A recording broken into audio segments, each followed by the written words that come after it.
झूठहू के घूमे घूमे सगर समाज सुधारता कि कैसन काम तू कैलो नीतीश चाचा पब्लिक पर मारता कि कैसन काम तू कैलो नीतीश चाचा पब्लिक पर मारता ए नीतीश चाचा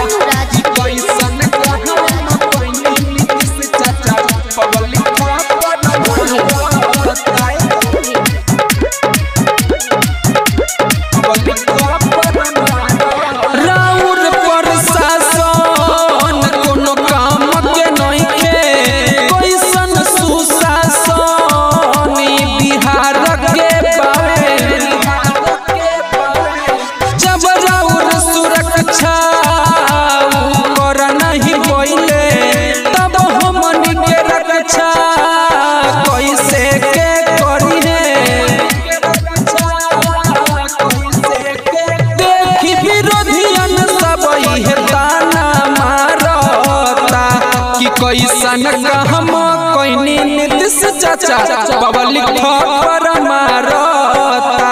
कि कैसन हम कोई नीतीश चाचा पब्लिक पर मारता ए नीतीश चाचा तनी बढ़िया काम कर दी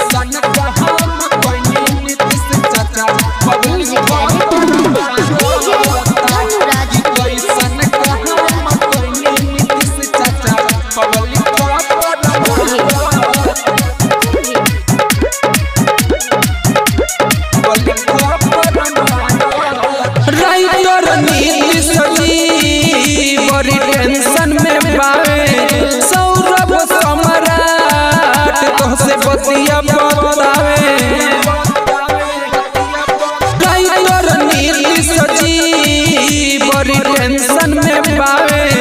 सौरभ सम्राट तोहसे बतिया बतावे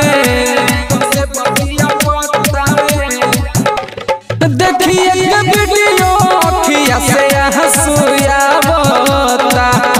कैसन हम कोई नीतीश चाचा पब्लिक पर मारता कि कैसन हम कोई नीतीश चाचा पब्लिक पर